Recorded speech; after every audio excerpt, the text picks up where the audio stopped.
RC സ്റ്റേജിൽ കയറാൻ പോകുന്നതിന് മുൻപ് തന്നെ ചെറിയൊരു പ്രശ്നത്തിൻ്റെ ഹിന്ദു നമുക്ക് കിട്ടുന്നുണ്ടായിരുന്നു.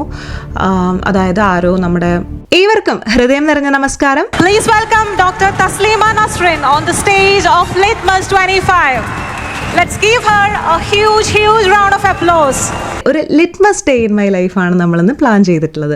നിങ്ങൾക്കറിയാം, ഈ ഒക്ടോബർ 19 അതായത് ഞാൻ ഇന്ന് വീഡിയോ ഷൂട്ട് ചെയ്യുന്നത് ഒക്ടോബർ 20 ഇന്നലെയാണ് ലിറ്റ്മസ് കൊച്ചിയിൽ രാജീവ് ഗാന്ധി ഇൻഡോർ സ്റ്റേഡിയത്തിൽ വെച്ച് നടന്നത്. വാർത്തകളൊക്കെ നിങ്ങൾ കണ്ടിട്ടുണ്ടാവും, ലൈവ് നിങ്ങൾ കണ്ടിട്ടുണ്ടാവും, നമ്മുടെ എസെൻസ് ഗ്ലോബൽ പേജിലുള്ള അപ്ഡേറ്റ്സ് ഒക്കെ നിങ്ങൾ കണ്ടിട്ടുണ്ടാവും.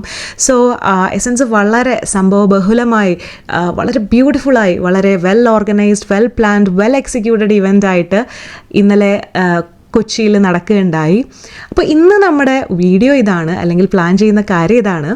നിങ്ങൾ പുറത്ത് കാണുന്ന ഒരു എസെൻസ് ഉണ്ടല്ലോ, അല്ലെങ്കിൽ പുറത്ത് കാണുന്ന ഒരു ലിറ്റ്മസ് ഉണ്ടല്ലോ, പുറത്ത് കാണുന്ന ലിറ്റ്മസിൽ വിസിബിൾ ആവുന്ന നമ്മുടെ ക്യാമറയ്ക്ക് മുന്നിൽ വരുന്ന കുറച്ച് ഫേസസ് ഉണ്ടല്ലോ, അതല്ലാണ്ട് അതിന് പിന്നിൽ നടക്കുന്ന കഥകൾ എന്തൊക്കെയാണ്, അതിന് പിന്നിൽ എങ്ങനെയാണ് ആ ഒരു പ്രോഗ്രാം ഓർഗനൈസ് ചെയ്യുന്നത്, എത്ര പേരുടെ ഹാർഡ് വർക്കിൻ്റെ ഫലമാണ് ഓരോ ലിറ്റ്മസും എന്നൊക്കെ പറ്റുന്ന രീതിയിൽ കാണിച്ചു തരുന്ന ഒരു കുഞ്ഞു വീഡിയോ ആണ് പ്ലാൻ ചെയ്തിട്ടുള്ളത്.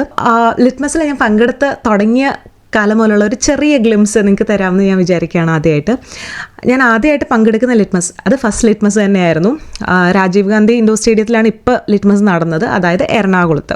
പക്ഷെ നമ്മുടെ ആദ്യത്തെ ലിറ്റ്മസ് നടക്കുന്നത് നിശാഗന്ധിയിലാണ്, ട്രിവാൻഡ്രം നിശാഗന്ധിയിൽ. അന്ന് ആ ഒരു ടൈമിൽ ഞാൻ PG ഒക്കെ കഴിഞ്ഞ് നിൽക്കുന്ന, സ്റ്റുഡൻറ്റ് ലൈഫ് അങ്ങോട്ട് ജസ്റ്റ് എൻഡ് ചെയ്ത് നിൽക്കുന്ന ഒരു ടൈമിലാണ്. സ്റ്റുഡൻറ്റ് ലൈഫ് ഒരിക്കലും എൻഡ് ചെയ്യുന്നില്ല, ദാറ്റ് ഈസ് അനദർ തിങ്. പക്ഷേ അക്കാഡമിക്കലി കോളേജ് എൻഡ് ചെയ്യുന്ന ഒരു ടൈമിലാണ് ആദ്യത്തെ ലിറ്റ്മസ് നടക്കുന്നത്. അപ്പോൾ അതിന് മുൻപ് തന്നെ 2016 മുതൽ തന്നെ എസെൻസ് ഗ്ലോബലുമായിട്ട് അസോസിയേറ്റ് ചെയ്ത് പ്രവർത്തിക്കാൻ തുടങ്ങിയിട്ടുണ്ടായിരുന്നു. 1-2 പ്രസൻറ്റേഷൻസ് ഒക്കെ ആ സമയത്ത് ചെയ്തിട്ടുണ്ടായിരുന്നു. ആ ഒരു ടൈം, അതായത് ഒരു കോളേജിലൊക്കെ പഠിക്കുന്ന ടൈമിൽ നമുക്കറിയാവുന്ന ഒരു ഗ്രൂപ്പ് ഓഫ് ആൾക്കാരുണ്ട്, നമ്മളെപ്പോലെ ചിന്തിക്കുന്ന, അല്ലെങ്കിൽ എത്തീസ്റ്റ് ആയിട്ടുള്ള, റാഷണലായിട്ട് ചിന്തിക്കുന്ന, സയൻറ്റിഫിക് തിങ്കിങ് അല്ലെങ്കിൽ ക്രിട്ടിക്കൽ തിങ്കിങ് ഒക്കെ ഉള്ള ഒരു ഗ്രൂപ്പ് ഓഫ് ആൾക്കാരെ അറിയാൻ എനിക്ക് പറ്റിയിട്ടുണ്ട്. കാരണം എസെൻസ് ഗ്ലോബലുമായിട്ടൊക്കെ അസോസിയേറ്റ് ചെയ്യുന്ന ഒരു പ്രിവിലേജ് എനിക്ക് കിട്ടിയത് കൊണ്ട് തന്നെ, ആ ഒരു സമയത്ത് എനിക്ക് ആ ഒരു പ്രിവിലേജ് ഉണ്ടായിരുന്നത് കൊണ്ട് തന്നെ കുറച്ച് ഗ്രൂപ്പ് ഓഫ് ആളുകളെ എനിക്കറിയായിരുന്നു. ആൻഡ് എൻ്റെ വീട്ടിൽ എൻ്റെ അച്ഛൻ ഒരു എത്തീസ്റ്റാണ്. അതുകൊണ്ട് തന്നെ സ്കൂളിലൊക്കെ പഠിക്കുന്ന സമയത്ത് ഞാൻ കണ്ടിട്ടുള്ള ഒരേ ഒരു എത്തീസ്റ്റ് എൻ്റെ അച്ഛനായിരുന്നു അന്ന്. കാരണം പഠിച്ചതൊരു കോൺവെൻറ്റ് സ്കൂളിലാണ്, സിസ്റ്റേഴ്സൊക്കെ നടത്തുന്ന ഒരു സ്കൂളിലാണ്. അതുകൊണ്ട് തന്നെ അവിടെ ഭയങ്കര റിലീജിയസ് ആയിട്ടുള്ള ഒരു അന്തരീക്ഷമായിരുന്നു അന്നത്തെ കാലത്ത് അവിടെ ഉണ്ടായിരുന്നത്. അപ്പോൾ അത് കണ്ടു വളർന്ന എനിക്ക് ചുറ്റുപാടുമുള്ള എല്ലാം വിശ്വാസികളാണ്. അപ്പോൾ അതിലൊരു എക്സെപ്ഷനായിട്ട് എനിക്ക് തോന്നിയിട്ടുണ്ടായിരുന്ന എൻ്റെ അച്ഛൻ മാത്രമാണ്. അമ്പലത്തിൽ പോകാറില്ല, ഇത്തരത്തിലുള്ള കാര്യങ്ങളൊക്കെ ക്വസ്റ്റ്യൻ ചെയ്യാറുള്ളത് ഞാൻ വീട്ടിൽ കേൾക്കാറുണ്ടായിരുന്നു. അപ്പോൾ വളരെ ചുരുങ്ങിയ നമ്പർ ഓഫ് ആളുകളെ എനിക്ക് എൻ്റെ സ്കൂൾ ലൈഫിലൊക്കെ എത്തീസ്റ്റ് എന്നുള്ള പേരിൽ അറിയാൻ പറ്റിയിട്ടുണ്ടായിരുന്നുള്ളൂ. പിന്നെ എൻ്റെ ലൈഫിൽ ഭയങ്കര ബ്രേക്ക് ത്രൂ ആയിട്ടുള്ള, അല്ലെങ്കിൽ ഭയങ്കര എന്താ പറയുക, നമ്മളെ ലൈഫിനെ കംപ്ലീറ്റ്ലി മാറ്റിമറിക്കുന്ന സംഭവം എന്നൊക്കെ പറയില്ലേ, അങ്ങനെ നടന്നൊരു സംഭവമായിരുന്നു RCനെ മീറ്റ് ചെയ്യുന്നത്. ഞാൻ ഡിഗ്രി ഫസ്റ്റ് ഇയർ പഠിക്കുന്ന സമയത്താണ് നമ്മുടെ നാട്ടിലൊരു ലൈബ്രറിയിൽ ഒരു പ്രോഗ്രാം, ഒരു ടോക്ക് നടത്താൻ വേണ്ടിയിട്ട് നമ്മൾ RCനെ വിളിക്കുന്നത്. ഞാനും എൻ്റെ കസിൻ ബാലുചേട്ടനും കൂടെയാണ് RCനെ പ്രോഗ്രാമിലേക്ക് വിളിക്കാം എന്നൊക്കെ വിചാരിച്ച് നമ്മൾ വിളിക്കുന്നത്. അന്ന് മുതൽ RCയുമായിട്ട് വളരെ അടുത്തൊരു സൗഹൃദം പുലർത്താൻ സാധിച്ചിട്ടുണ്ട്. അതുകൊണ്ട് തന്നെ അന്ന് നമ്മൾ RCനെ പരിചയപ്പെടുമ്പോൾ, RC വഴി ഒരു ഗ്രൂപ്പ് ഓഫ് നമ്മളെപ്പോലെ ചിന്തിക്കുന്ന ആളുകളെ പരിചയപ്പെടുമ്പോൾ ശരിക്കും അതൊരു ലൈഫ് ചേഞ്ചിങ് മൊമെൻ്റ് തന്നെയായിരുന്നു. Life changing in the sense, വളരെ വിരലിലുണ്ടാവുന്ന ആളുകളെ മാത്രമാണ് അതിന് മുന്നേ എത്തീസ്റ്റുകളായിട്ട് കണ്ടിട്ടുള്ളത്. അതുകൊണ്ട് തന്നെ ഒരു പൊതുസമൂഹത്തിനോട് ഞാനൊരു എത്തീസ്റ്റാണ് എന്ന് തുറന്നു പറയാൻ അന്നൊരു ഭയം ഉണ്ടായിരുന്നു. പക്ഷേ ആ ഭയമൊക്കെ മാറിയത് നമ്മളെപ്പോലെ ചിന്തിക്കുന്ന ഒരുപാട് ആളുകൾ ചുറ്റുമുണ്ട് എന്നുള്ളൊരു തിരിച്ചറിവ് വന്നപ്പോഴാണ്. എസെൻസ് ഗ്ലോബലുമായിട്ടൊക്കെ അസോസിയേറ്റ് ചെയ്യാൻ തുടങ്ങിയ പിന്നെ മുന്നും പിന്നും നോക്കിയിട്ടില്ല എന്നുള്ളതാണ് വസ്തുത. ബിക്കോസ് നമുക്കറിയുന്ന ആളുകൾ, നമ്മൾ ചിന്തിക്കുന്ന പോലെ ചിന്തിക്കുന്ന ആളുകൾ ഒരുപാട് നമ്മുടെ കൂടെ ഉണ്ട് എന്ന് തിരിച്ചറിയുന്നത് ആസ് ഹ്യൂമൻ ബീയിങ്സ് നമുക്കൊരു വലിയ കരുത്താണെന്ന് തന്നെ പറയണം. അങ്ങനെയൊക്കെ ഇരിക്കുന്ന ഒരു സമയത്താണ്, ആ ഒരു തിരിച്ചറിവുകളൊക്കെ വന്ന് നിൽക്കുന്ന ഒരു സമയത്താണ്. അത് കഴിഞ്ഞിട്ട് ഒരുപാട് എസെൻസ് ഇവൻറ്റ്സ് നടക്കുന്നുണ്ട് പല ജില്ലകളിലായിട്ട്. ലിബ്രോ കൊല്ലത്ത് നടന്നു. അപ്പോൾ അതിലെല്ലാം പങ്കെടുക്കുമ്പോൾ ഇത്തരത്തിലുള്ള ഒത്തിരി ആളുകളെ കാണുന്നുണ്ടായിരുന്നു. പക്ഷേ അത് കഴിഞ്ഞ് ആദ്യത്തെ ലിറ്റ്മസിലേക്ക് പോകുമ്പോൾ, ആദ്യത്തെ ലിറ്റ്മസ് എക്സ്പീരിയൻസ് എന്ന് പറഞ്ഞാൽ ശരിക്കും എനിക്ക് ഭയങ്കര ഐ ഓപ്പണറായിരുന്നു. അന്ന് എനിക്ക് തോന്നുന്നു ഒരു 3000 ആളുകൾ എന്തോ ആണ് ആ ഒരു വെന്യൂലേക്ക് വന്നിട്ടുണ്ടായിരുന്നത്. നമ്മുടെ ഓൺലൈൻ രജിസ്ട്രേഷനും ഓഫ്ലൈൻ രജിസ്ട്രേഷനും ഒക്കെ ആയിട്ടൊരു 3000, അറൗണ്ട് 3000. ഇന്ന് നമുക്ക് തിരിഞ്ഞു നോക്കുമ്പോൾ അതൊരു ചെറിയ നമ്പറായിട്ട് തോന്നും. പക്ഷെ അന്ന് ആ ഒരു നിശാഗന്ധി ഓഡിറ്റോറിയത്തിൽ, ആ ഓപ്പൺ ഓഡിറ്റോറിയത്തിൽ അത്രയും ആളുകൾ ഇരുന്ന് കണ്ടപ്പോൾ തോന്നിയൊരു സന്തോഷം. ഇപ്പോഴും ലിറ്റ്മസിന് ഇഷ്ടം പോലെ ആളുകൾ വരാറുണ്ട്. പക്ഷെ എന്നെ സംബന്ധിച്ചിടത്തോളം എൻ്റെ ഏറ്റവും ഫേവറേറ്റ് ലിറ്റ്മസ് ഏതായിരുന്നു എന്ന് ചോദിച്ചാൽ ആദ്യത്തെ ലിറ്റ്മസ് തന്നെയാണ്. ബിക്കോസ് ആ ഒരു സമയത്ത് എനിക്കത് ഭയങ്കര എക്സൈറ്റ്മെൻറ്റ് തന്ന, സന്തോഷം തന്ന ഒരു മൊമെൻറ്റ് തന്നെയായിരുന്നു. അങ്ങനെ ആ ഒരു എസെൻസ് ഇവൻ്റ് ആയിട്ടുള്ള നമ്മുടെ ഫസ്റ്റ് ലിറ്റ്മസ് മുതൽ ഇങ്ങോട്ട് നമ്മുടെ പ്രോഗ്രാമിൻ്റെ ലൈവ് ടെലികാസ്റ്റ് ഹോസ്റ്റ് ചെയ്യാനുള്ള ചാൻസ് എനിക്ക് കിട്ടിയിട്ടുണ്ട്. അപ്പോൾ ആദ്യത്തെ ലൈവ് ടെലികാസ്റ്റ് ഹോസ്റ്റ് ചെയ്യാൻ വേണ്ടിയിട്ട് പരിപാടിയുടെ തലേ ദിവസം എന്തുവാണ് ക്വിക്കായിട്ട് എടുത്തൊരു ഡിസിഷനാണ് നമ്മൾ ലൈവ് പ്രോഗ്രാം, ഒരു ലിറ്റ്മസിൻ്റെ വൈബ് ആളുകളിലേക്ക് എത്തിക്കാൻ വേണ്ടിയിട്ടൊരു ലൈവ് ചെയ്യാം എന്നുള്ളൊരു പ്ലാൻ വരുന്നത്.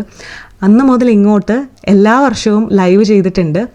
ശരിക്കും പറഞ്ഞാൽ ആ ഒരു ലൈവ് എക്സ്പീരിയൻസ് ഞാൻ നന്നായിട്ട് എൻജോയ് ചെയ്യുന്ന കൂട്ടത്തിലാണ്. നന്നായിട്ട് എൻജോയ് ചെയ്യാൻ കാരണം ഇതാണ്, നമുക്ക് ഒരുപാട് ആളുകളെ പരിചയപ്പെടാൻ പറ്റും, ഒരുപാട് ആളുകളോട് സംസാരിക്കാൻ പറ്റും, അവരുടെ ലിറ്റ്മസ് എക്സ്പീരിയൻസ് എന്താണെന്ന് അറിയാൻ പറ്റും.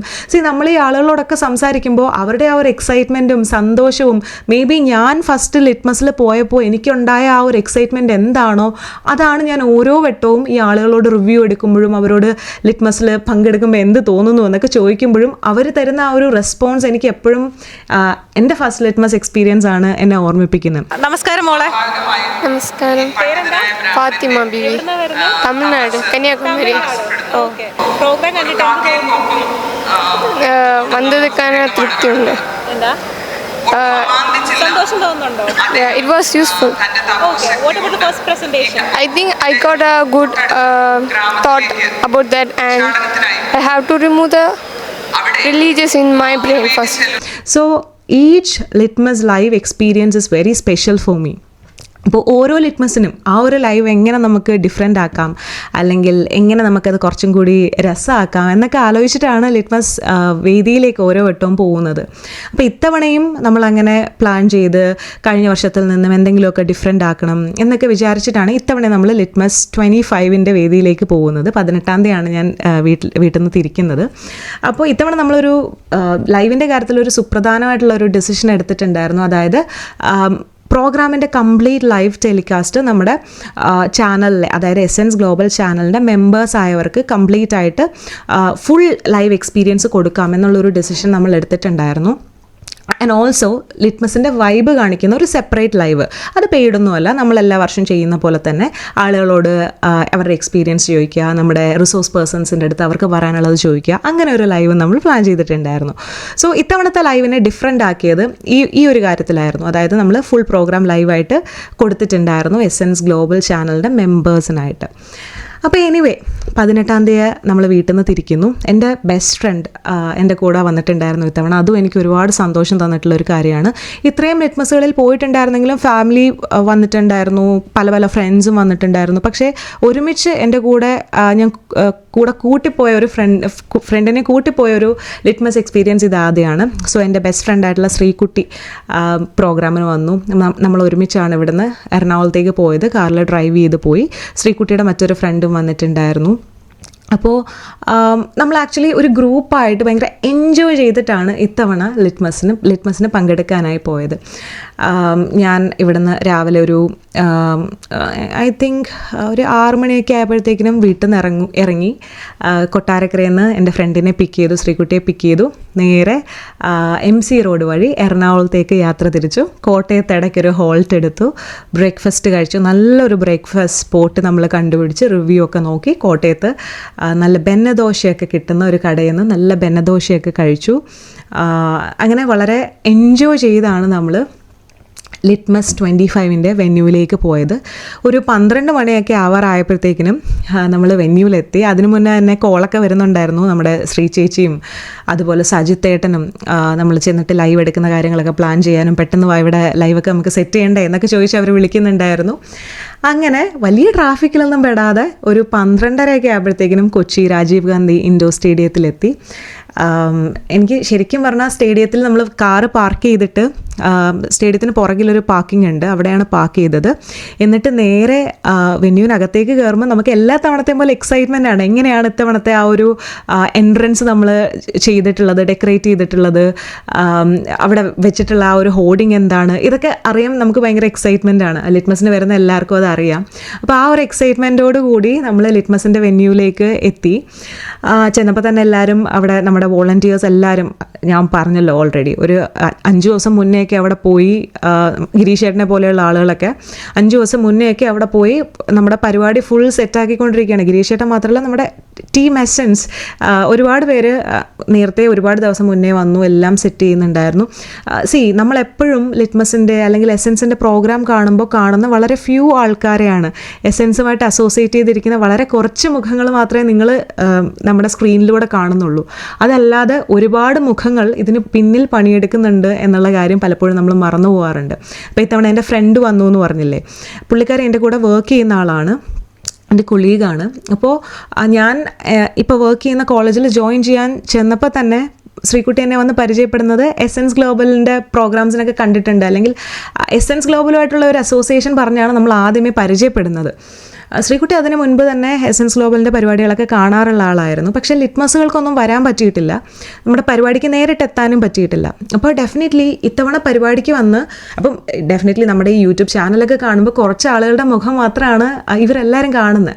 അപ്പോൾ ആദ്യമായിട്ട് ലിറ്റ്മസിന് വന്നു കഴിഞ്ഞപ്പോൾ പുള്ളിക്കാർ പറയായിരുന്നു, അയ്യോ ഇത്രയും ആളുകളൊക്കെ ഇത്രയും വർക്ക് ചെയ്യുന്നുണ്ടോ ഇതിന് പിന്നിൽ, ഇവരൊക്കെ ആയിരുന്നല്ലേ നമ്മൾ ഈ കാണുന്ന ഒരു സ്ക്രീനിൽ കാണുന്ന കാര്യത്തിലേക്ക് ലിറ്റ്മസിനെ എത്തിക്കുന്നത് എന്നുള്ള കാര്യം പുള്ളിക്കാരി പറയായിരുന്നു. ഒരുപാട് പേർക്ക് ആ ഒരു സൈഡ് ഓഫ് എസെൻസ് അല്ലെങ്കിൽ ആ ഒരു സൈഡ് ഓഫ് ലിറ്റ്മസ് അറിയില്ല. കാരണം വന്ന് നമ്മൾ എക്സ്പീരിയൻസ് ചെയ്യുന്നില്ലല്ലോ. ഇപ്പോൾ പ്രോഗ്രാമിന് വരുവാണെങ്കിലും 8 മണിക്ക് പ്രോഗ്രാമിന് വരുന്നു, ഓൺലൈൻ രജിസ്ട്രേഷൻ ഒക്കെ കംപ്ലീറ്റ് ചെയ്ത് വരുന്നു, പ്രോഗ്രാം അറ്റൻഡ് ചെയ്യുന്നു, പോകുന്നു എന്നല്ലാണ്ട് അതിന് മുന്നേ ഇവിടെ എത്ര ദിവസം മുൻപാണ് ഇവിടെ പരിപാടികളൊക്കെ തുടങ്ങുന്നത്, എത്ര ഹാർഡ് വർക്കിംഗ് ആയിട്ടാണ് ആളുകൾ ഇതൊക്കെ ചെയ്യുന്നത് എന്നുള്ള കാര്യം പലപ്പോഴും നമ്മൾ ഓർക്കാറില്ല എന്നുള്ളതാണ് ഒരു സങ്കടകരമായിട്ടുള്ള വസ്തുത. എനിവേ നമ്മളവിടെ എത്തിയപ്പോൾ തന്നെ എല്ലാവരും ഉണ്ടായിരുന്നു, സ്റ്റേജൊക്കെ ഓൾമോസ്റ്റ് സെറ്റായിട്ടുണ്ടായിരുന്നു. അതൊക്കെ കണ്ടപ്പോൾ തന്നെ ഭയങ്കര സന്തോഷം തോന്നി. ആൻഡ് ഒരു 3/4 ഓഫ് നമ്മുടെ സദസ്സിൽ കസേരയെല്ലാം ഫില്ല് ചെയ്തിട്ടുണ്ടായിരുന്നു. നമുക്ക് അവിടെ തന്നെയായിരുന്നു റൂം ഉണ്ടായിരുന്നത്. റൂമിൽ പോയി ഫ്രഷായി തിരിച്ചു വന്നു. ആദ്യത്തെ ലൈവ് റെക്കോർഡിംഗ് എടുത്തു. അതായത് വെന്യൂ പരിചയപ്പെടുത്തുന്ന ഒരു ലൈവാണ് നമ്മൾ ആദ്യം ചെയ്തത്. എല്ലാ വർഷവും നമ്മൾ അങ്ങനെയാണ് ചെയ്യാറുള്ളത്. നമ്മുടെ പാർക്കിംഗ് സ്പേസ് അല്ലെങ്കിൽ ലിറ്റ്മസ് വൈബ് ലൈവിൽ നമ്മൾ പൊതുവെ അങ്ങനെയാണ് ചെയ്യാറുള്ളത്. പാർക്കിംഗ് സ്പേസ് എങ്ങനെയാണ്, അല്ലെങ്കിൽ ഇത്തവണത്തെ വെന്യൂ എങ്ങനെയാണ്, ഇത്തവണത്തെ വേദി എങ്ങനെയാണ് സെറ്റ് ചെയ്തിട്ടുള്ളത്, അവിടെ എന്തൊക്കെ പരിപാടികളാണ് നടക്കുന്നത്, ഇതൊക്കെ നിങ്ങളിലേക്ക് എത്തിക്കുക എന്നുള്ളതാണ് ആ തലേ ദിവസം ലൈവ് കൊണ്ട് നമ്മൾ ഉദ്ദേശിക്കുന്നത്.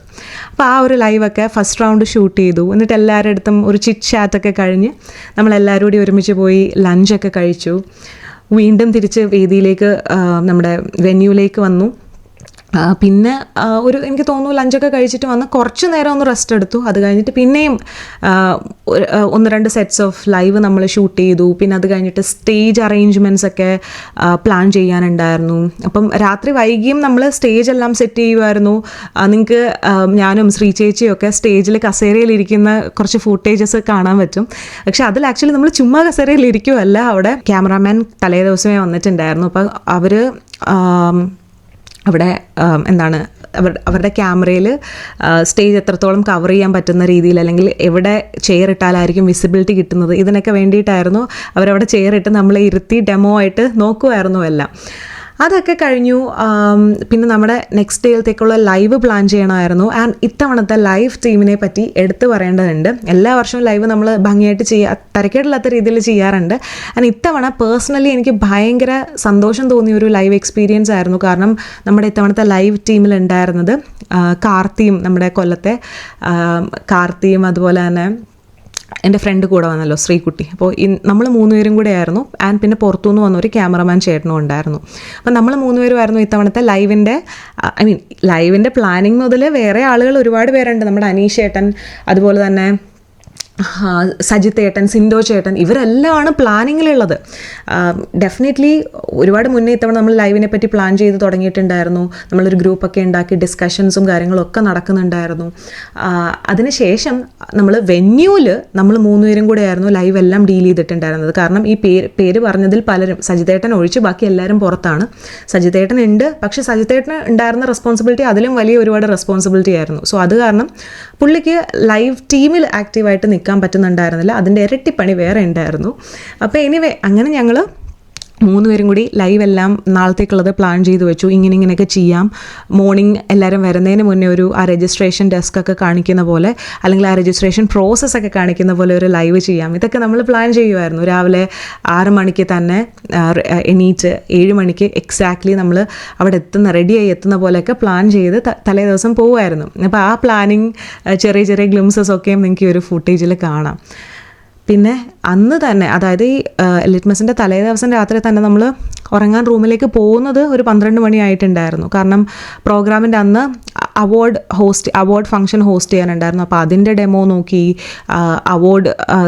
അവാർഡിൻ്റെ ടൈമിൽ സ്റ്റേജ് അറേഞ്ച്മെൻറ്റ് എങ്ങനെ വേണം, ഇങ്ങനെ റിസീവ് ചെയ്യുന്ന ആൾ എവിടെ നിൽക്കണം, പ്രസൻറ്റർ എവിടെ നിൽക്കണം, ഈ വക കാര്യങ്ങളെല്ലാം സെറ്റ് ചെയ്ത് പ്ലാൻ ചെയ്തിട്ടാണ് തിരിച്ച് നമ്മൾ റൂമിൽ പോകുന്നത്. 12 മണിയെന്തോ ആയി റൂമിൽ പോയപ്പോൾ. ഒന്ന് കഴിഞ്ഞിട്ട് ഫ്രഷായി ഡെഡായിട്ട്, ശരിക്കും പറഞ്ഞാൽ ടയേർഡായിട്ട് കിടന്നുറങ്ങി. നെക്സ്റ്റ് ഡേ രാവിലെ എണീറ്റു. രാവിലെ എന്ന് പറയുമ്പോഴത്തേക്കിനും 6 മണിക്ക് എണീറ്റു. 7 മണിക്ക് റെഡിയായി വെന്യൂവിലെത്തി, ബ്രേക്ക്ഫാസ്റ്റ് കഴിച്ചു. പിന്നെ നമ്മുടെ ക്യാമറമാൻ ചേട്ടൻ വരാൻ ഒരു ഇച്ചിരി ലേശം ലേറ്റായിട്ട് ഡിലേ ഉണ്ടായിരുന്നു. പുള്ളി വന്നു കഴിഞ്ഞ ഉടനെ നമ്മൾ ഫുൾ സ്വിങ് ആയിട്ട് ലൈവ് സ്റ്റാർട്ട് ചെയ്തു. നമ്മുടെ രജിസ്ട്രേഷൻ കൗണ്ടർ മുതൽ നമ്മൾ കവർ ചെയ്ത് തുടങ്ങി. അപ്പോൾ തന്നെ അവിടെ രജിസ്ട്രേഷൻ കൗണ്ടർ ഫുൾ നല്ല തിരക്കായിരുന്നു. ഇത്തവണ ലിറ്റ്മസ്, സാധാരണ എല്ലാ തവണയും ലിറ്റ്മസിന് ഒരുപാട് ആളുകൾ വരാറുണ്ട്. ലാസ്റ്റ് ടൈമും 7500ഓളം ആളുകൾ വന്നു. പക്ഷേ ഇത്തവണ എന്തായിരുന്നു എന്ന് വെച്ചാൽ ഫസ്റ്റ് പരിപാടി മുതൽ നല്ല തിരക്കായിരുന്നു അനുഭവപ്പെട്ടത്. സാധാരണ ഒരു മോർണിംഗ് സിക്നസ്, RC പറയുന്ന പോലെ ഒരു മോർണിംഗ് സിക്നസ് ഉണ്ടാവാറുണ്ട്. കുറച്ച് കഴിഞ്ഞിട്ടാണ് ആളുകളൊക്കെ വന്നു തുടങ്ങുക. പക്ഷേ ഇത്തവണ അങ്ങനെ ആയിരുന്നില്ല. തുടക്കം മുതൽ തന്നെ ഫുൾ ഓണായിട്ട് ആളുകളുണ്ടായിരുന്നു. ആദ്യത്തെ പരിപാടി ആരിഫിൻ്റെ ഡിബേറ്റ് ആയിരുന്നു. അതുകൊണ്ട് തന്നെ ആവണം ഹോമിയോ ഡിബേറ്റ് ആയിരുന്നു.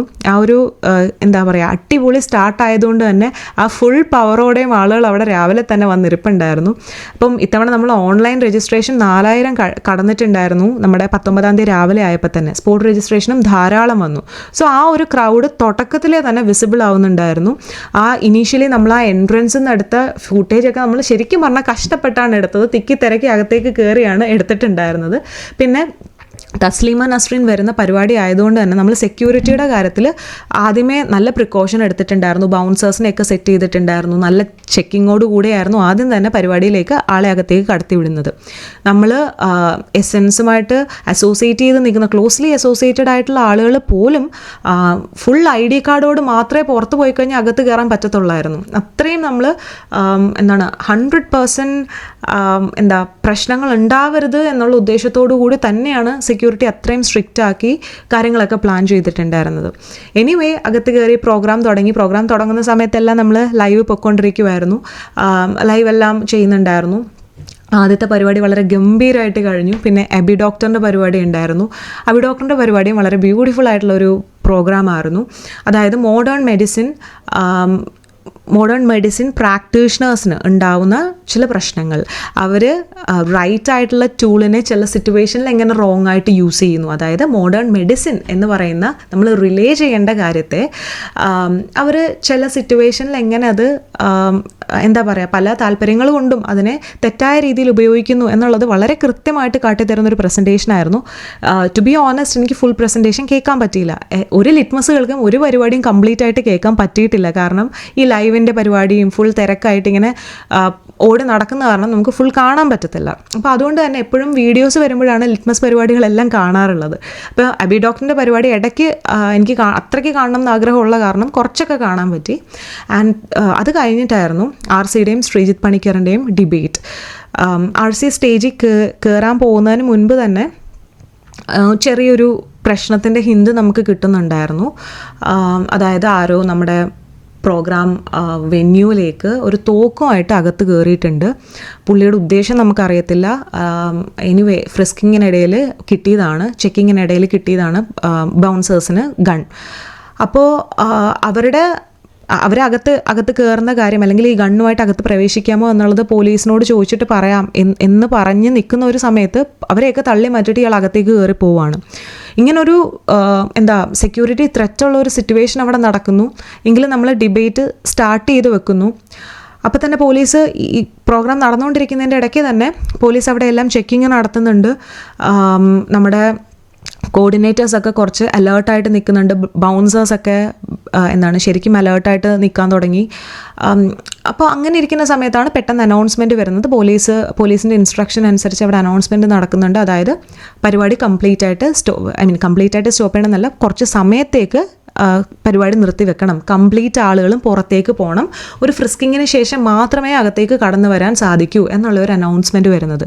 ശരിക്കും പറഞ്ഞാൽ നമ്മളെ സംബന്ധിച്ചിടത്തോളം ഇനീഷ്യലി ഇത് ഭയങ്കര ഷോക്കിംഗ് ആയിരുന്നു. ഷോക്കിംഗ് ഇൻ ദ സെൻസ്, ഇങ്ങനെ ഒരു സിറ്റുവേഷൻ ഒരു ലിറ്റ്മസുകളിലും കഴിഞ്ഞ 5 ലിറ്റ്മസുകളിലും നമ്മളിങ്ങനെ ഒരു സിറ്റുവേഷൻ എക്സ്പീരിയൻസ് ചെയ്തിട്ടില്ല. അതുകൊണ്ട് തന്നെ നമുക്കത് ന്യൂ എക്സ്പീരിയൻസ് ആയിരുന്നു. സംഘാടകരൊക്കെ ശരിക്കും പറഞ്ഞാൽ നല്ല ടെൻസ്ഡായി. നമ്മൾ ഇത്രയും പ്ലാൻ ചെയ്ത് എത്ര ആളുകളുടെ അധ്വാനത്തിൻ്റെ ഫലമാണ്, അല്ലെങ്കിൽ എത്ര നമ്മൾ അതിന് പിന്നിൽ പ്രവർത്തിച്ചിട്ടുണ്ട്. അപ്പോൾ ഓൾ ഓഫ് എ സഡൻ ഇങ്ങനെ ഒരു സെക്യൂരിറ്റി ത്രെറ്റ് കാരണം ഇനി പരിപാടി നിർത്തിവെക്കേണ്ടി വരുമോ, അങ്ങനെ ഒരുപാട് തോട്ട്സ് ആയിരുന്നു അപ്പം എല്ലാവരെയും ഹോണ്ട് ചെയ്തുകൊണ്ടിരുന്നത്. ശരിക്കും നമുക്ക് ടെൻഷൻ ഉണ്ടാക്കുന്ന ഒരു സിറ്റുവേഷൻ ആയിരുന്നു. പക്ഷേ എന്നെ ഏറ്റവും കൂടുതൽ അത്ഭുതപ്പെടുത്തിയത് എൻ്റെ ഫ്രണ്ട് വന്നിട്ടുണ്ടായിരുന്നു എന്ന് പറഞ്ഞില്ലേ, പുള്ളിക്കാരിയും പറഞ്ഞൊരു കാര്യം എന്തായിരുന്നു എന്ന് വെച്ചാൽ, അത്രയും പ്രശ്നമുള്ള ഒരു സിറ്റുവേഷനും എത്ര നല്ല രീതിയിലാണ് ക്രൗഡ് അതിനോട് കോപ്പറേറ്റ് ചെയ്തത് എന്നുള്ളതായിരുന്നു. നമ്മുടെ ഓഡിയൻസ് എത്ര നല്ല രീതിയിലായിരുന്നു അതിനോട് കോപ്പറേറ്റ് ചെയ്തത് എന്നുള്ളതായിരുന്നു. ഞാൻ പറഞ്ഞില്ലേ, ഓൾമോസ്റ്റ് 10,000ഓടോ ആൾക്കാർ, 10,000നെ അടുപ്പിച്ച ആൾക്കാർ വന്നിട്ടുണ്ടായിരുന്നു നമ്മുടെ പ്രോഗ്രാമിന്. കാരണം നമ്മുടെ താഴെയും അതുപോലെ ഗ്യാലറിയിലും ഒക്കെയുള്ള എല്ലാ ചെയർസും ഓൾറെഡി ഫിൽഡ് ആയിരുന്നു പരിപാടി തുടങ്ങി ആ ഒരു ഇനീഷ്യൽ ഫേസിൽ തന്നെ. അതുകൊണ്ട് നല്ലൊരു പാർട്ടിസിപ്പേഷൻ ഉണ്ടായിരുന്നു എന്ന് തന്നെ നമ്മൾ എടുത്തു പറയേണ്ടിയിരിക്കുന്നു. അപ്പം അത്രയും ഒരു തിക്കും തിരക്കും അവിടെ സംഭവിക്കാൻ സാധ്യതയുള്ളൊരു സ്ഥലമാണ്. കാരണം അത്രയും ആളുകൾ അവിടെ വന്നിട്ടുണ്ട്. പക്ഷേ വളരെ നല്ല രീതിയിലാണ് ആളുകൾ അതിനോട് കോപ്പറേറ്റ് ചെയ്തത്. അവർ എല്ലാവരും പുറത്തേക്ക് പോകുന്നു. അവിടെ ക്യൂ നിന്ന് വീണ്ടും ഫ്രിസ്കിങ്ങിന് ശേഷം എല്ലാവരും അകത്ത് കയറുന്നു. അപ്പം ഡെഫിനറ്റ്ലി ഇങ്ങനൊരു സിറ്റുവേഷൻ ഉണ്ടാകുമ്പോൾ പാനിക്കിൻ്റെ പുറത്തോ അല്ലെങ്കിൽ വീണ്ടും ഈ ഒരു പ്രോസസ്സിലൂടെ ചെക്കിങ്ങിലൂടെ കടന്ന് അകത്ത് കയറി ഇരിക്കണം എന്നുള്ള ബുദ്ധിമുട്ട് ഓർത്തിട്ടോ പലരും അതവിടെ എന്നാൽ പോയേക്കാം എന്ന് പറഞ്ഞിട്ട് വേണമെങ്കിൽ ലുലുമോളിലൊക്കെ പോയി ചില്ല് ചെയ്യാം എന്നാണ് പലപ്പോഴും വിചാരിക്കാൻ സാധ്യതയുള്ളത്. പക്ഷെ അതിൽ നിന്ന് വ്യത്യസ്തമായി പുറത്ത് പോയ മെജോറിറ്റി ആളുകളും പൂർണ്ണമായും തിരിച്ചു വന്നെന്ന് തന്നെയാണ് എൻ്റെ ഒരു ഒബ്സർവേഷനിലൂടെ എനിക്ക് തോന്നിയത്. കാരണം പുറത്ത് എത്ര പേര് ഇറങ്ങിപ്പോയോ അത്രയും ചെയേഴ്സും ആളുകൾ തിരിച്ച് കയറി കഴിഞ്ഞപ്പോൾ ഫിൽഡ് ആയിരുന്നു. വീക്കെൻഡ് ആയിട്ടുള്ള ചെയേഴ്സ് ഒന്നും തന്നെ നമ്മുടെ വെന്യൂവിൽ ഉണ്ടായിരുന്നില്ല. അപ്പോൾ അത് കാണിക്കുന്നത് എത്ര നല്ലൊരു ഓഡിയൻസിനെയാണ്, എത്ര നല്ല മേ ബി ഇത്തരത്തിൽ സയൻറ്റിഫിക് തിങ്കിങ് പ്രൊമോട്ട് ചെയ്യുന്ന, ക്രിട്ടിക്കൽ തിങ്കിങ് പ്രൊമോട്ട് ചെയ്യുന്ന ഒരു ഗ്രൂപ്പിൻ്റെ പരിപാടി ആയതുകൊണ്ട് മാത്രമായിരിക്കണം അത്രയും നല്ല രീതിയിൽ ആ ഒരു ക്രൗഡ് അതിനോട് കോപ്പറേറ്റ് ചെയ്തത്. അത് എടുത്തു പറയേണ്ട ഒരു കാര്യമാണ്. അങ്ങനെ വീണ്ടും എല്ലാവരും തിരിച്ചു കയറിയിരിക്കുന്നു. പരിപാടി വീണ്ടും റീസ്റ്റാർട്ട് ചെയ്യുന്നു. ശരിക്കും പറഞ്ഞാൽ നമ്മൾ ഒത്തിരി ടെൻഷൻ അനുഭവിച്ചെങ്കിലും വളരെ ഗൂസ് ബംസ് വരുത്തുന്ന ഒരു മൊമെൻ്റ് ആയിരുന്നു അത്. ഇത്രയും ബുദ്ധിമുട്ട് ഉണ്ടായിട്ടും ആളുകൾ തിരിച്ചു വന്ന് നമ്മുടെ പരിപാടി കാണാനിരിക്കുന്ന ഒരു അവസ്ഥ നമുക്ക് ശരിക്കും സന്തോഷം ഉണ്ടാക്കി, അല്ലെങ്കിൽ നമുക്ക് അഭിമാനം തോന്നി എന്ന് തന്നെ വേണം പറയാൻ. നമ്മുടെ പരിപാടിയുടെ ക്വാളിറ്റിയും അല്ലെങ്കിൽ എസെൻസ് ഗ്ലോബലിനോട് എത്ര നല്ല രീതിയിലാണ് ആളുകൾ അസോസിയേറ്റ് ചെയ്തിരിക്കുന്നത് എന്നുള്ളതും കാണിക്കുന്ന ഒരു കാര്യമായിരുന്നു അത്. ആൻഡ് അതിനുശേഷം ലഞ്ച് ആണെങ്കിലും പാരലലി അവിടെ നടക്കുന്നുണ്ടായിരുന്നു നമ്മുടെ പ്രോഗ്രാംസ് നടക്കുമ്പോൾ തന്നെ. ആൻഡ് മീൻവൈൽ നമ്മുടെ ഈ പറയുന്ന ലിറ്റ്മസ് ലൈവും അതിൻ്റെ കൂട്ടത്തിൽ നടക്കുന്നുണ്ടായിരുന്നു. അപ്പം ആ ഒരു ടൈമെല്ലാം നമുക്ക് നല്ല തിരക്കുള്ള സമയമായിരുന്നു. ആൻഡ് നമ്മളൊരു 1:30-2 മണിയൊക്കെ ആയപ്പോൾ, ഓൾമോസ്റ്റ് 2 ആയപ്പോഴാണ് ലഞ്ച് കഴിക്കുന്നത്. ലഞ്ച് കഴിച്ച് വീണ്ടും ഒരു റൗണ്ട് ഓഫ് ലൈവ് കഴിഞ്ഞ് ഗ്യാലറിയിലൊക്കെ പോയി ലൈവ് എടുത്തതിന് ശേഷം കുറച്ച് നേരം ഒരു ഹാഫ് ആൻ അവർ റൂമിൽ പോയി പെട്ടെന്ന് ഡ്രസ്സൊക്കെ മാറി ചേഞ്ച് ചെയ്ത് വീണ്ടും നമ്മുടെ വെന്യൂലേക്ക് വരികയാണ്. കാരണം ഉച്ച കഴിഞ്ഞിട്ട് ഞാൻ ഓൾറെഡി പറഞ്ഞ പോലെ തന്നെ നമ്മുടെ അവാർഡ് ഫംഗ്ഷൻ ഹോസ്റ്റ് ചെയ്യാനുണ്ടായിരുന്നു. അത്യാവശ്യം എനിക്ക് അത്ര വലിയ സ്റ്റേജ് ഫിയർ ഉള്ള ഒരാളല്ല ഞാൻ. പക്ഷേ എങ്കിലും അവാർഡ് ഫംഗ്ഷൻ അത് നമ്മൾ മാത്രം വിചാരിച്ചാൽ നന്നായിട്ട് പോകുന്ന ഒരു സാധനമല്ല. നല്ലൊരു പ്ലാനിങ് ഉണ്ടാവണം. നമ്മൾ അവാർഡ് അനൗൺസ് ചെയ്യുമ്പം അവാർഡ് കൃത്യമായിട്ട് അവാർഡ് കൊടുക്കുന്ന ആളുടെ കയ്യിൽ നമ്മുടെ വോളണ്ടിയേഴ്സ് കൊണ്ട് കൊടുക്കണം. അവർ കറക്റ്റായിട്ട് അനൗൺസ് ചെയ്യുമ്പോൾ തന്നെ നമ്മുടെ അവാർഡിക്ക് അത് കൊടുക്കണം. അത് it's A chain of events അല്ലേ. അപ്പോൾ ഒരാൾ മാത്രം വിചാരിച്ചാൽ പെർഫെക്റ്റ് ആയിട്ട് നടക്കുന്ന ഒരു സാധനമല്ല. അപ്പോൾ നമ്മൾ തലേ ദിവസം മുതലേ ഇത് കൃത്യമായിട്ട് എല്ലാവരോടും പറയുന്നുണ്ട്. നമ്മളെല്ലാവരും ടീമായിട്ടിരുന്ന് വർക്ക് ചെയ്യുന്നുണ്ട്. ആൻഡ് അതിൻ്റെ റിസൾട്ട് എനിക്ക് ഭയങ്കര ഹാപ്പിനെസ് തോന്നിയൊരു കാര്യമാണ് അത്. അതിൻ്റെ റിസൾട്ട് നന്നായിട്ട് നമുക്ക് ആ ഒരു സ്റ്റേജിൽ കാണാനുണ്ടായിരുന്നു. വളരെ കോർഡിനേഷനോട് കൂടി നമ്മുടെ ടീം എസെൻസ് ആ ഒരു അവാർഡ് സെറമണി ഭംഗിയായിട്ട് ചെയ്യാൻ പറ്റി. നമ്മുടെ വോളണ്ടിയേഴ്സിന് താങ്ക്സ് എടുത്തു പറയേണ്ടതുണ്ട്. നമ്മൾ ആ സ്റ്റേജിൽ കാണുന്ന ആളുകൾ മാത്രമല്ല, പുറകിൽ അവാർഡ് കറക്റ്റായിട്ട് എടുത്ത് കൊടുത്തും നമുക്ക് ഓൾമോസ്റ്റ് 3 സർട്ടിഫിക്കേഷൻ മെഡൽ അല്ലെങ്കിൽ സർട്ടിഫിക്കറ്റ് ഓഫ് അപ്രീസിയേഷൻ മെഡൽ, പിന്നെ ക്യാഷ് അവാർഡ്, ഇത് ഇത്രയായിരുന്നു നമ്മൾ മെഡാലിയൻ, ക്യാഷ് അവാർഡ് ഇത്രയായിരുന്നു നമ്മൾ കൊടുത്തുകൊണ്ടിരുന്നത്. അപ്പോൾ എല്ലാവർക്കും കറക്റ്റായിട്ട് അവരവരുടെ സർട്ടിഫിക്കറ്റ് തന്നെ ആ ഒരു ഓർഡറിൽ കൊടുക്കുക എന്ന് പറഞ്ഞാൽ it's not an easy task. അപ്പോൾ അതിൻ്റെ പിന്നിൽ നമ്മുടെ സ്റ്റേജ് ടീം ഉണ്ടായിരുന്നു, ശ്രീലേഖ ചേച്ചിയുടെ നേതൃത്വത്തിലുള്ള. അവർ വളരെ പെർഫെക്റ്റ് ആയിട്ടായിരുന്നു ആ കാര്യങ്ങളൊക്കെ ഡീൽ ചെയ്തിട്ടുണ്ടായിരുന്നത്. ആൻഡ് ആ ഒരു അവാർഡ് സെറിമണിയും നന്നായിട്ട് പോയി.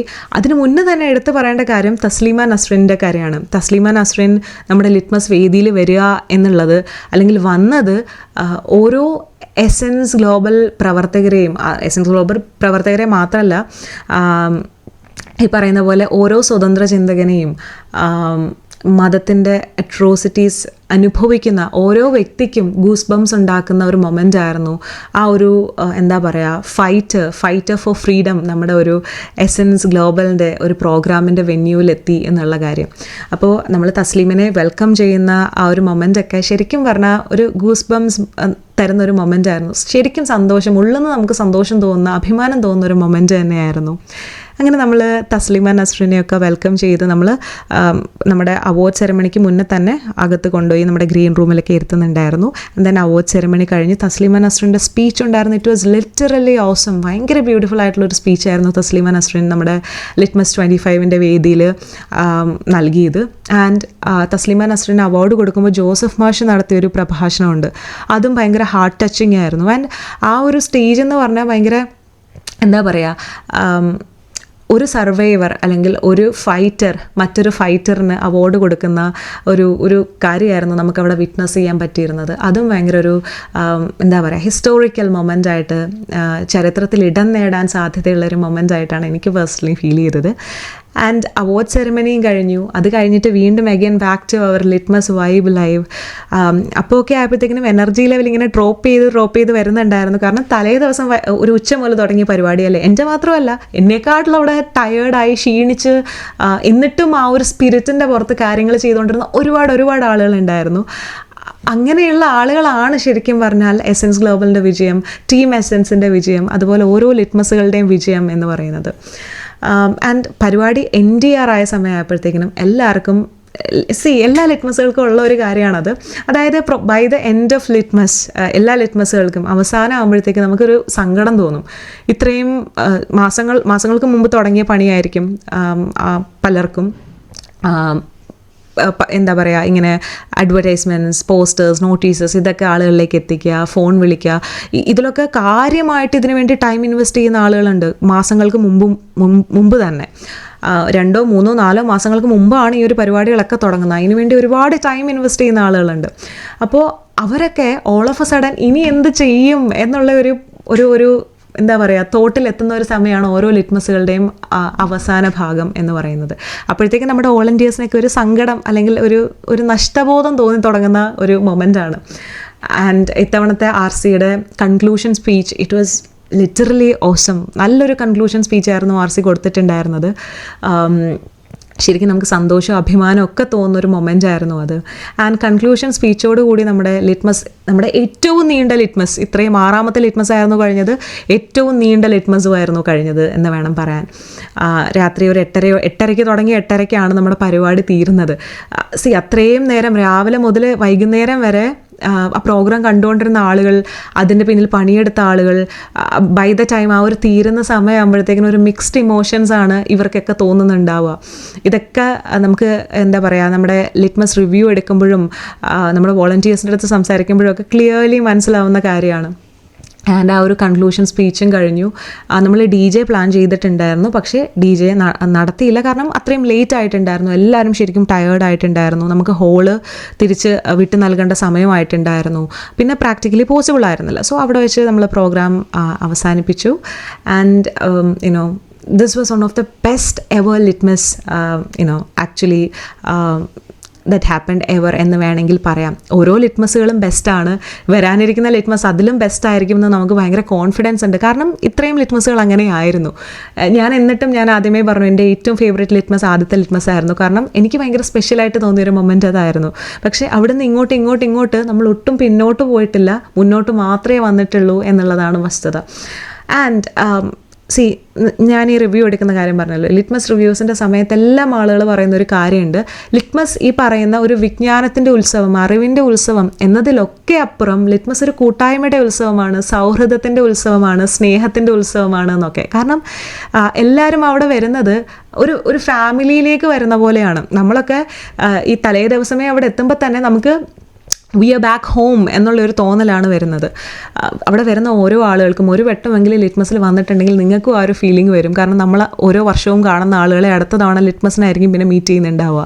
അങ്ങനെ സൗഹൃദങ്ങളുടെ ഒരു കൂട്ടായ്മയാണ് പലപ്പോഴും ഓരോ ലിറ്റ്മസുകളും. അപ്പോൾ ലിറ്റ്മസ് എൻഡ് ചെയ്യുമ്പോൾ ശരിക്കും നമുക്ക് വിഷമമാണ്, പക്ഷേ at the same time next ലിറ്റ്മസിലേക്കുള്ള ഒരു കാത്തിരിപ്പ് കൂടിയാണ് അത്, അല്ലെങ്കിൽ നെക്സ്റ്റ് ലിറ്റ്മസിൻ്റെ ഒരു പ്രിപ്പറേഷൻ്റെ തുടക്കം കൂടിയാണ് ഓരോ ലിറ്റ്മസുകളുടെ അവസാനവും എന്നതാണ് ശരിക്കും വസ്തുത. അങ്ങനെ ഇത്തവണയും നമ്മൾ പുതിയൊരു ലിറ്റ്മസിൻ്റെ തുടക്കത്തിലേക്കുള്ള കാൽവെപ്പായിട്ട് അടുത്ത ട്രിവാൻഡ്രം ലിറ്റ്മസ് 26 ട്രിവാൻഡ്രത്ത് നടക്കുമെന്ന അനൗൺസ്മെൻറ്റോട് കൂടി നമ്മുടെ ലിറ്റ്മസ് 25 അവസാനിച്ചു. ആൻഡ് ഇന്നലെയും ശരിക്കും പറഞ്ഞാൽ, അതായത് നമ്മുടെ 19-ാം തീയതി ഒക്ടോബർ 19-ാം തീയതിയും പരിപാടിയൊക്കെ കഴിഞ്ഞ് വളരെ ലേറ്റായിട്ടാണ് റൂമിൽ വന്ന് ഉറങ്ങിയത്. ആൻഡ് ഇന്ന് രാവിലെ എണീറ്റു, 5 മണിക്ക് എണീറ്റു. കാരണം തിരിച്ച് കൊല്ലത്തേക്ക് വരണമായിരുന്നു, ഞാനും എൻ്റെ ഫ്രണ്ടും ഉണ്ടായിരുന്നു. ആൻഡ് തിരിച്ച് കൊല്ലത്തേക്ക് വന്നു. വരുന്ന വഴിക്ക് നമ്മൾ കോട്ടയം, എരുമേലി ആ ഒരു വഴിയൊക്കെ ആയിരുന്നു വന്നത്. കാരണം അവിടെ കുറച്ച് ബ്യൂട്ടിഫുൾ ആയിട്ടുള്ള സ്ഥലങ്ങളുണ്ട്, പ്രകൃതി രമണീയമായിട്ടുള്ള 1-2 വാട്ടർഫോൾസ് ഒക്കെ ഉണ്ട് എന്ന് അറിഞ്ഞിട്ട് നമ്മൾ അതുവഴി വന്നു. ലിറ്റ്മസ് തീരുന്നതിൻ്റെ വിഷമം ഇങ്ങനെ അങ്ങ് തീർക്കാമല്ലോ എന്ന് പറഞ്ഞ് നമ്മൾ അവിടെ പോയി കുറച്ച് നേരം അവിടെ ടൈമൊക്കെ സ്പെൻഡ് ചെയ്ത് ഒരു ഉച്ചയോടെ വീട്ടിൽ തിരിച്ചെത്തി കഴിഞ്ഞപ്പോഴും ഒരു ശൂന്യതയാണ് ഫീൽ ചെയ്യുന്നത്. നമ്മുടെ ഫാമിലീനെ വിട്ട് നമ്മളൊരു എങ്ങോട്ടെങ്കിലും പോകുമ്പോൾ, ഒരു ട്രിപ്പ് പോകുമ്പോൾ നമുക്ക് തോന്നുന്നൊരു ശൂന്യതയുണ്ടല്ലോ, ആ ഒരു ഫീലിംഗ് ആയിരുന്നു തിരിച്ച് വീട്ടിൽ വന്നപ്പോൾ. പക്ഷേ എങ്കിലും മനസ്സിൽ my heart is literally full എന്ന് വേണം പറയാൻ. സന്തോഷം കൊണ്ട്, അഭിമാനം കൊണ്ട് ഒക്കെ എൻ്റെ ഹൃദയം ഫുള്ളായിരുന്നു, അല്ലെങ്കിൽ ഫുള്ളാണ് എന്ന് വേണം പറയാൻ. കാരണം അത്രയും ബ്യൂട്ടിഫുൾ ആയിട്ടുള്ള, അത്രയും ഇവൻറ്റ്ഫുൾ ആയിട്ടുള്ള ഒരു ലിറ്റ്മസ് ആയിരുന്നു കഴിഞ്ഞത്. ആൻഡ് മറ്റൊരു ഇവൻറ്റ്ഫുൾ ആയിട്ടുള്ള, മറ്റൊരു ബ്യൂട്ടിഫുൾ ആയിട്ടുള്ള, മറ്റൊരു well planned and well organised ആയിട്ടുള്ള ലിറ്റ്മസിൻ്റെ കാൽവയ്പ് കൂടിയാണ് ഈ അവസാനിച്ച litmus. So that was my litmus journey. Litmus 25 was literally awesome. നിങ്ങൾ പങ്കെടുത്തിട്ടുണ്ടെങ്കിൽ നിങ്ങൾക്കറിയാം എത്ര മനോഹരമായിരുന്നു അത് എന്നുള്ളത്.